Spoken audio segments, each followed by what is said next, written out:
Je ne sais pas ce qui ne va pas avec moi. Je trompe mon mari à chaque fois. Je ne sais pas. Comment ça? Je ne sais pas. Je ne sais pas. À plusieurs reprises, je ne sais pas. Oui, mais tu trompes ton mari, pourquoi? Il y a une raison. Qu'est-ce qui se passe? Moi-même, je ne sais pas. Toi, ça fait, qu'on appelle?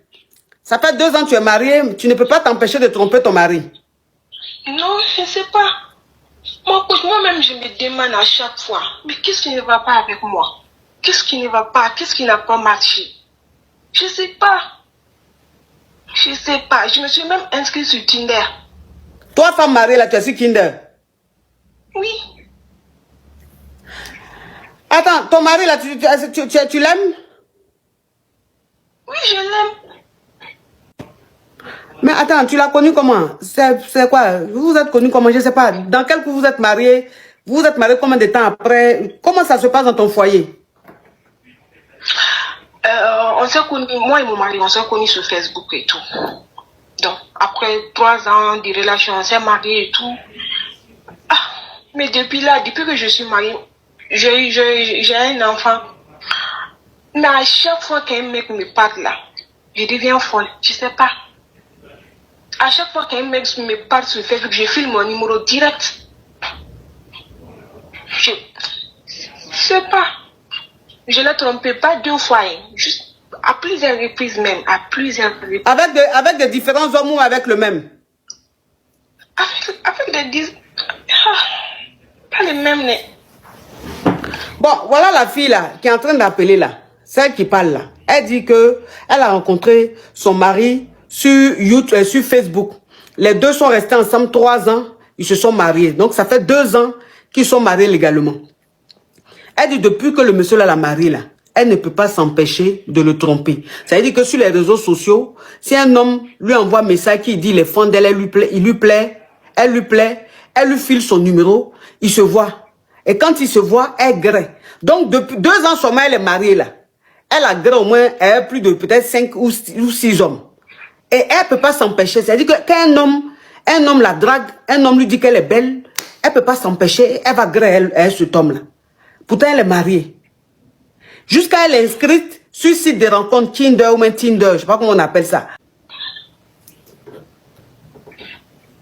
Oui. Mais ton mari n'a jamais soupçonné? Non. À un moment donné, là, j'ai sorti avec un mec. Il m'a donné gourmet. Je ne parlais même plus avec mon mari. Je dors au salon, lui, dans la chambre. Je ne sais même pas comment expliquer. Donc, ça veut dire qu'il y a un moment, tu sortais avec un gars, là, il t'a donné gourmet. Jusqu'à tellement que tu avais gourmet, tu ne parlais pas avec ton mari. Toi, tu dormais au salon, ton mari dormait dans la chambre. Oui. Ma coche, je ne sais même pas ce qui ne va pas avec moi. Je ne sais pas. Je ne sais pas. Mon mari, il me donne tout. Tout. Il me donne tout. Tout ce que je veux. Tout. Tout ce que je veux. Je ne sais pas. Mais tu es sûr que tu aimes ton mari? Je l'aime.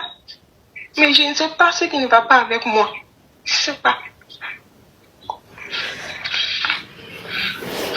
Je ne sais pas. Tu es chrétienne, tu es chrétienne, tu es musulmane. Enfin, tu crois en Dieu? Oui. Oui, je suis chrétienne. Ok. Est-ce que tu essaies de, je ne sais pas, expliquer ça à un homme de Dieu?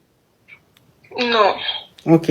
Il faut que tu t'approches de ton homme de Dieu, c'est-à-dire ton pasteur ou le prêtre ou le prophète, je ne sais pas, mais en tout cas, il faut que tu te rapproches d'un homme de Dieu pour lui expliquer parce que c'est pas simple. C'est-à-dire que, parce que dans ce que tu dis, en fait, tu sens que ce que tu fais n'est pas bien, mais c'est comme des pulsions. C'est-à-dire que une fois que tu es devant l'acte, tu réfléchis plus. C'est quand tu finis, tu regrettes. Oui. Et à chaque fois, tu fais ça. À chaque fois, c'est que il suffit qu'un homme te drague, tu n'arrives même pas à te dire que tu es marié, tu dois te respecter, tu vas agréer la personne. Donc, il y a un esprit, c'est-à-dire que tu es possédé, il y a un esprit. C'est un esprit. On dit voilà, merci. Echelle Ngoma a posé une question. Elle dit le grêlis avec ton mari est comment? Est-ce que quand ton mari te grêle, tu aimes ça? Ou bien c'est en train de déposer les clés? J'aime trop. J'aime trop même. Ok. Donc quand ton mari te grêle, tu aimes ça? Oui. Mais malgré ça, tu ne peux pas t'empêcher d'avoir des amants et tout. Ça, c'est un esprit, ça. C'est un esprit de mari de nuit. C'est mari de nuit qui fait ça. Tu es possédé. Tu es possédé. C'est un mari de nuit. C'est-à-dire que toi, ton mari de nuit, là, il ne veut pas que tu te maries. Lui, il ne veut pas que tu te maries. Mais en tout cas, il y a un ange qui est avec toi, là, qui est fort. Parce que malgré ça, un homme t'a pris. Mais depuis que tu es marié, là, le mari de nuit veut que ce mariage-là se gâte. Donc, il est en train de te rendre Djandjou. Il est en train de te rendre Djagoudou. À gré en désordre, jusqu'à ton mari va savoir. Et puis voilà comment vous allez vous séparer. Donc ça là, c'est esprit de mari de nuit, esprit de Djandjouya qui est en train d'être sur toi là. Faut t'approcher d'un homme de Dieu. Approche-toi d'un homme de Dieu, tu vas lui expliquer. Cet homme là va voir, cet homme de Dieu là va voir les prières qu'il va te faire et tout pour te délivrer de cet esprit là. Parce que c'est pas normal. C'est pas du tout normal. Une femme peut pas être heureuse dans son foyer, manquer de rien, et puis ressentir le besoin de tout le temps gré avec des hommes dehors. C'est pas possible. C'est pas possible. C'est pas possible. Donc, il faut t'approcher d'un homme de Dieu pour voir ça. D'accord. Courage à toi, ma chérie. Chi. Non, mais il y a des choses ici dehors. Hein. Tu es libanaise et tu sors avec un Sénégalais, un Guinéen. Oui. Et le Guinéen, vous étiez ensemble, il t'a laissé, il allait se mettre avec une Sénégalaise. C'est moi qui l'ai laissé. Toi, tu l'as, ah d'accord, tu l'as laissé. Et quand vous êtes séparés, il s'est mis en couple avec une Sénégalaise. Oui. Et après, pendant qu'il était avec la Sénégalaise, il est venu te demander pardon, qu'il t'aime, il ne peut pas t'oublier. Exactement. Et toi, maintenant, tu as accepté le pardon, vous avez commencé à gré. Voilà. Donc, vous avez gré 1, 2, 3 fois. Et toi, il t'a promis... il a promis qu'il allait il allait quitter la Sénégalaise pour toi. Mais tu as vu qu'il te mentait. Et une fois il est venu, tu lui as dit, mais tu m'as dit que tu vas laisser la Sénégalaise depuis là. Pourquoi tu es toujours avec elle? Vous êtes même croisés en ville, il était avec elle. Il t'a salué comme si de rien n'était. Et puis il a continué son chemin avec la Sénégalaise. Tu étais très mal à l'aise. Oui. Donc quand il est venu chez toi, tu n'étais pas contente. Tu lui as dit, mais tu n'as pas dit que tu vas laisser la Sénégalaise là pour moi. Pourquoi tu es toujours avec elle? Lui, maintenant, il a commencé à te parler mal et puis il t'a maga. Exactement. Ok, donc quand il t'a maga, toi, tu lui as dit maintenant que tu vas appeler, tu as le numéro de la Sénégalaise, tu vas l'appeler pour lui dire que, que toi, il est toujours avec toi, qu'il te trompe, il la trompe avec toi. Lui, maintenant, il te dit, faut pas appeler sa chérie, que si tu appelles sa chérie, voilà, si, voilà ça, c'est-à-dire que c'est rentré ici, c'est sorti là-bas. Oui. Maintenant, toi, ta question, c'est quoi? Est-ce que je contacte sa copine, je la dis tout, ou bien je fais quoi? Je veux me respecter, je veux, voilà. Et puis mettre la bouche entre deux personnes là qui sont en couple, c'est pas bon. Même si lui et moi on a été en couple avant ça, c'est pas maintenant le cas en fait. Je sais pas, je sais plus. Mais tu vas appeler sa copine pour lui dire que vous sortez ensemble quoi? Je vais l'appeler, je vais la dire que son gars il est comme ça, qu'on s'est revus depuis, que eux ils sont en couple, que même moi je sais plus quoi faire, j'ai envie de l'expliquer quoi en fait. D'accord. Alors tu veux faire ça pourquoi? Tu veux faire ça parce que tu l'aimes? Oui, je l'aime encore malheureusement. Tu l'aimes encore. Et tu penses que si tu dis ça à sa copine, elle va le quitter? Non, mais je pense qu'au moins elle sera claire dans sa tête. Qu'au moins elle aura une vision que peut-être elle n'a pas actuellement. Ok. Alors, elle est où? Elle est au Sénégal ou elle est en Europe? On est en France. On est en France. Ok, elle est en France. Elle est née ici ou elle est née au Sénégal? Ah, je sais pas. En tout cas, sa famille vit avec elle en France. Ok. Toi, tu es née ici ou tu es née au Liban? Moi, je suis née ici, mais j'ai grandi en Égypte. En Égypte, d'accord. Ok. Oui. Alors, ce que moi, je vais te dire, c'est que ça sert à rien que tu dises à sa copine. Parce que, excusez-moi, je dis ça, voilà, les Sénégalaises sont habituées à la rivalité. Elles sont habituées à la concurrence. Ça veut dire qu'une Sénégalaise, tu vas l'appeler pour lui dire je sors avec ton gars ou je sors avec ton mari. ça va glisser sur sa peau. Parce que elle a grandi dans cet univers. Elle a grandi dans ça. Elle a vu ça. Donc, les Sénégalaises, c'est pas... Une Sénégalaise, tu vas pas la déstabiliser parce que tu vas l'appeler pour lui dire tu sors avec son mari ou son gars. Elles font rien avec ça. Parce qu'elles sont habituées à la rivalité. Et rivalité, là même, c'est ça même qui est doux. Quand il n'y a pas de rivalité, elles sont pas contentes. Tu comprends un peu? Donc, si tu l'appelles, ça va rien lui faire. Au contraire même, ça va lui donner même plus d'énergie pour encore aimer ce monsieur-là, pour encore te narguer. Ça veut dire que tu vas encore plus souffrir quand tu vas savoir que tu l'as appelé pour lui dire, et puis elle n'a pas réagi, c'est là même leur amour est devenu plus doux là. Tu vas doublement souffrir. Donc le mieux, c'est de quitter dans ça. Tu as compris que le gars, il est venu te veiller, il est venu te manipuler, il voulait te griller, mais il n'a pas laissé sa go. Donc toi, maintenant, ça ne te convient pas, tu enlèves tes pieds dedans. Mais ma coach, actuellement, depuis ce garçon-là, j'ai du mal vraiment à faire confiance à un homme. J'y arrive pas. Je suis bloquée. J'essaye, hein, mais je suis bloquée. Oui.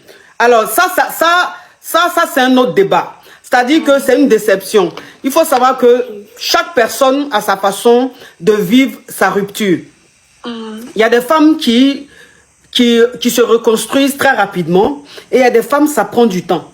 Et toi, tu es ce genre de femme-là parce que tu es très sensible comme fille. Voilà.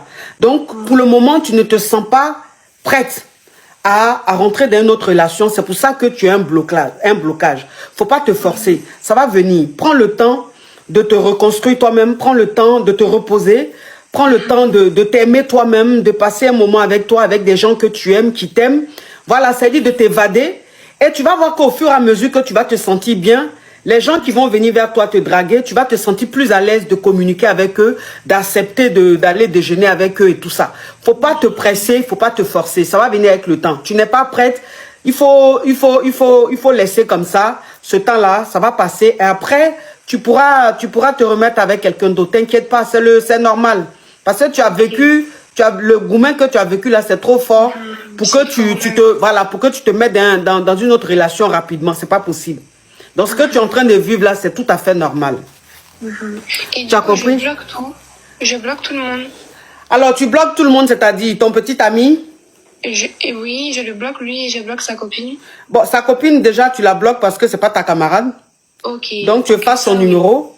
Maintenant, lui, tu ne le bloques pas parce que, à t'entendre, tu es une donna. C'est-à-dire que tu es amoureuse, tu aimes l'amour. Donc, si tu le bloques, tu vas encore le débloquer. Et quand tu vas le débloquer, que tu vas constater qu'il t'a jamais contacté et tout, tu vas plus souffrir. Le mieux, c'est de ne pas le bloquer, mais le mieux, c'est de toi-même lutter contre toi-même pour ne pas l'appeler, pour ne pas lui envoyer des messages. Et tu vas voir qu'au fur et à mesure, quand tu pourras supporter ça, le fait de ne pas être tenté à l'appeler, le fait de ne pas être tenté à lui écrire, c'est comme ça que tout doucement, toi-même, tu vas le bloquer, tu vas pas souffrir. Mais ne le bloque pas tout de suite parce que c'est à chaud. Tu vas trop souffrir. Tu as compris? Mais s'il m'appelle, je fais quoi? Si t'appelles, tu réponds pas. Si t'appelles, tu réponds pas. C'est-à-dire que ne te fais pas trop violence non plus. C'est-à-dire que si t'appelles, essaye de lutter. C'est-à-dire si t'appelles 3 fois, essaye de prendre 1 fois sur 3 ou essaye de prendre 1 fois sur 4 au fur et à mesure. Et tu vas voir que après tu vas descendre à 1 fois sur 5, 1 fois sur 6. Et puis c'est comme ça que tu vas toi-même ressentir du dégoût et tu vas quitter dans ça. Faut pas te faire violence. Tu as compris? Ok, merci beaucoup. Courage à toi, ma chérie. Merci, bonne soirée. Courage à toi. Eh bien, nous sommes arrivés à la fin de cette vidéo. J'espère que vous l'avez aimé. Likez la vidéo, partagez-la, abonnez-vous, activez la cloche de notification et n'oubliez surtout pas de laisser votre avis en commentaire, s'il vous plaît, les amis. Alors, on se dit à très bientôt pour une nouvelle vidéo. Merci, bisous.